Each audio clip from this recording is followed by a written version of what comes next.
Hello you beautiful peeps, my name's John, welcome to my channel. This is the Rlaarlo 1/14 scale ROG1. And don't switch off, I know you're going to be tempted to switch off because it's a 1/14 scale, but this little one has a few party tricks. One of the most obvious ones being that it's got a limited slip differential, center differential.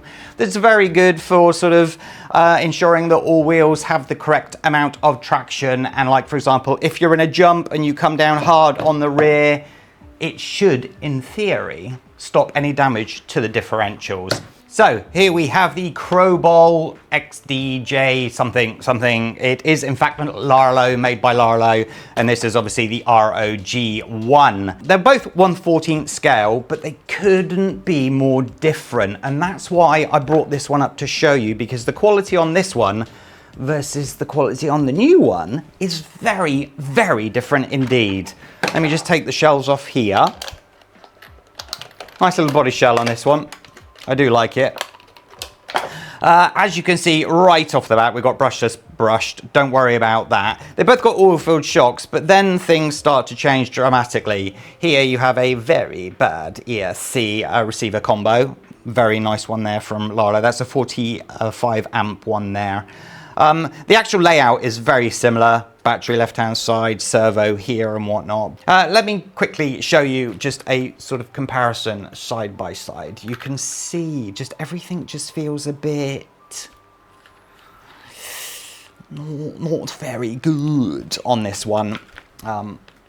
Again, the aluminium chassis on that. This one actually retails at $130, or it did. I've realized today it's actually not being sold anymore. In fact, all of the ROG have been removed from the Rlaarlo site, which pleases me immensely, because it did frustrate me that they had different brand names there, just confusing the whole matter.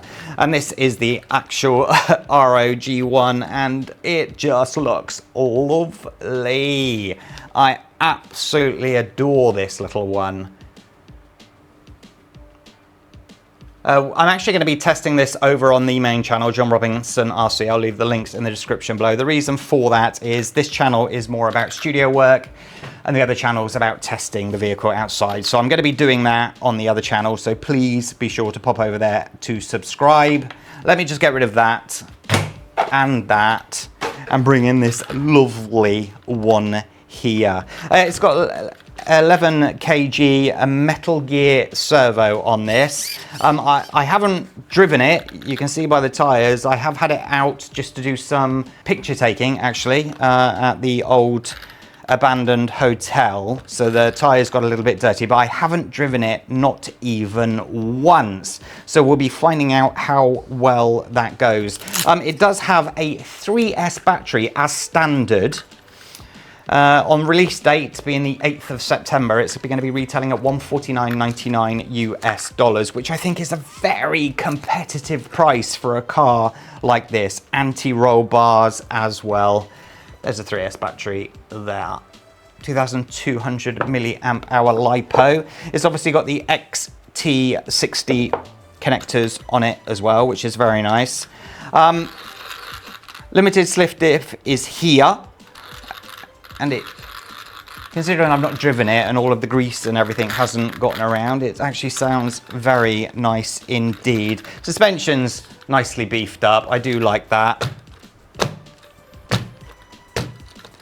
Sort of sits a little bit more at the rear, which again, I don't mind whatsoever.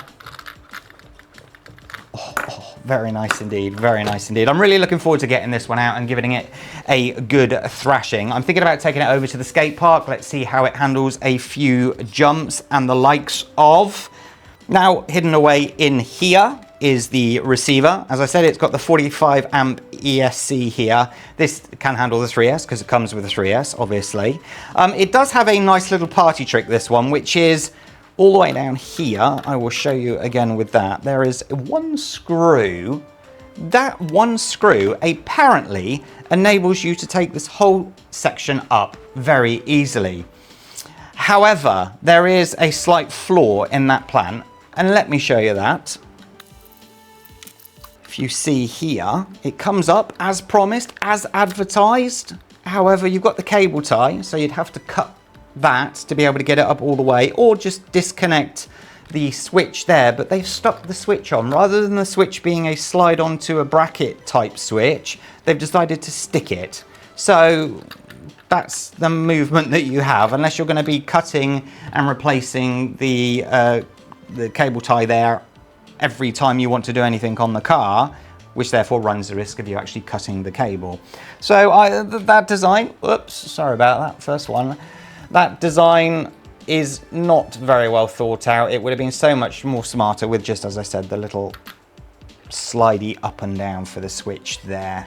There's not really much more to tell you. What comes in the box is a mini controller. I'm very happy with this, no problems whatsoever. The basic settings there, nice. Do you like those? Tell me in the comment below. Bog standard charger. In here, you see there's actually a couple of gaskets for your differential there, which is fine. The various tools that you'll need, and a different pinion gear. And then you have the instruction booklet that is not so much a booklet, but I know we're all about saving weight in this day and age, ladies and gents, but I really despise those. Stickers, I've put the stickers on. The one problem that I did find was that the sticker for the rear there, as you see, which means that the light would have to go over to the side there, which, I don't know, maybe some people would like that. I personally do not. And then a nice set of stickers here that you, with your heart's consent, can put loads absolutely everywhere. It is a nice little touch to have sort of little things like that. I will just quickly throw the battery in and you can hear what this beauty sounds like. Bit of a tight fit, but nothing wrong with that. Controller on. No beeps. That's weird, right? Usually there's beep, beep, beep or something like that. And then the on-off button here. That's very easy to get to when the shell's on, which I do like indeed. So here we go. We have a steering. Nice and responsive there. And I will accelerate slowly. Remember, when it's a brand new car, make sure you accelerate slowly. Hold the wheels to let the grease get around and the likes of.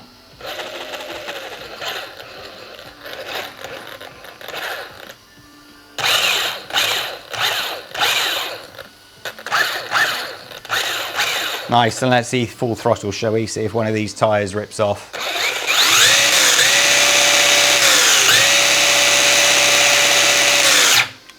I'm looking forward to this. The car itself does have what is reported as a self-righting system, or a writing system, but not self. I read it wrong at the start.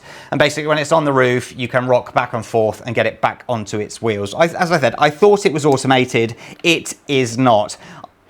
I will be checking it thoroughly to see if it works. I'm going to be getting this beauty charged up and I'm going to be getting it out to the skate park. So make sure you pop over to my second channel or main channel. Check the video out there. Make sure you hit like, subscribe to this channel if you're not already, and I'll catch you next time. Take care, stay safe. Bye-bye.